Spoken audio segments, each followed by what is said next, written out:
YouTube. Finally found my way to YouTube. But what kind of video should I make? There are already so many good channels out there. If only I could find some inspiration, some sort of miniature muse from the 41st millennium.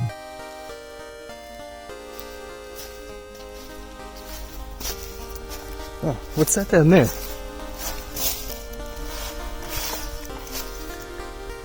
Oh yeah, that makes sense. Orcs. Orcs, guys. How could I not talk about the greatest faction in all of wargaming? Fight me, I'm right. So let's talk orcs. More specifically, war bosses in Warhammer 40,000. While I paint up the new Ufthak Blackhawk. What is a war boss? Orcs are a simple folk. Might makes right in orc society. The biggest, baddest, and greenest orcs will lead the smaller orcs. And orcs will grow in size and become stronger the more they fight. When they become big enough to push around a couple boys and keep them in line, they ascend to a knob. When a knob continues to grow, and his influence will grow along with him, then he'll become a war boss, strong enough to boss around the knobs. On average, a war boss can stand around 10 feet tall and even wider than a space marine in their armor. In the orc hierarchy, the war boss will rule over groups of knobs who will then pass down the orders to our standard orc boys. It's really not the most complicated system here. Now, something that is very important about war bosses. This is where every orc's favorite thing, the Wah, comes into play. Before I go on, let's straighten one thing up real quick. The Wah is the orc word for war, just yelled in their Cockney accent, so leave the G out of it. Anyway, back to war bosses and the Wah. So the Wahs come from the war boss. Well, maybe that's not the right phrasing. It's more like they can direct the Wah energy to suit their goals, which is usually just the biggest fight they could find. As a war boss goes on to fight and win, the aura and strength of the Wah will grow, and more orcs will catch wind of this powerful energy and join the Orc Crusade. So I'm throwing the word Wah around a lot here. Let me explain that. So it is the word for war, but it also is the name of the psychic energy field that surrounds all of the orcs. The more they fight, the more this energy grows, and the energy makes them want to fight even more, and like I said, orcs get stronger the more they fight. So it becomes this snowball effect of green maniacs.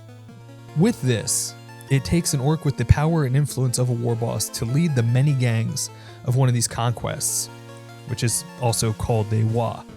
Now that we have an idea of what a war boss is and what a Wah is, let me tell you some tales of some of the most notable and some of my most favorite war bosses.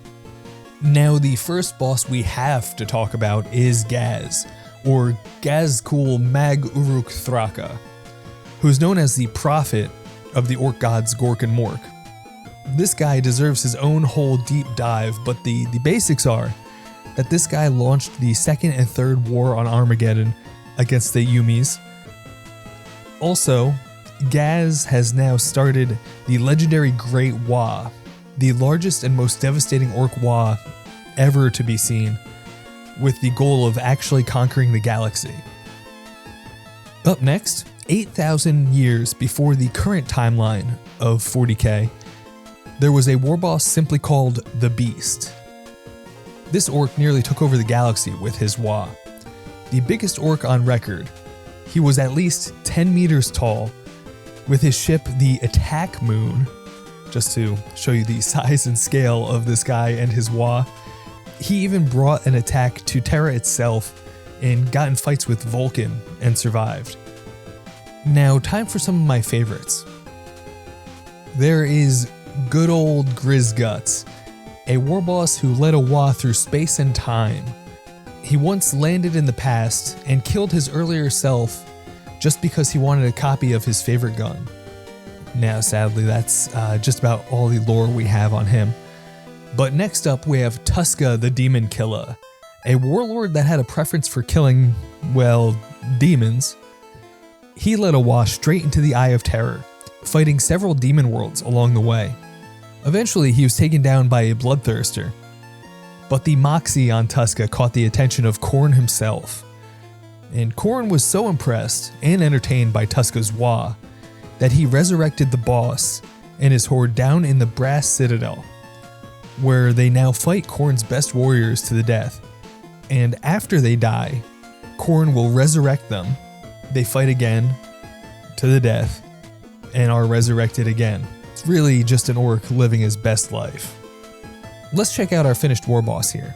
While we take a peek at all these fancy spinny shots, I just want to thank you guys for watching my first video. I have a lot more models to paint and a lot more lore to dive into, so give me a follow on here. And if you want to hang out and paint with me live, I stream on Twitch 4 days a week. I'll have a link in the description for all that stuff. So I guess that's it for now. I'll see you in the next one, you goblins.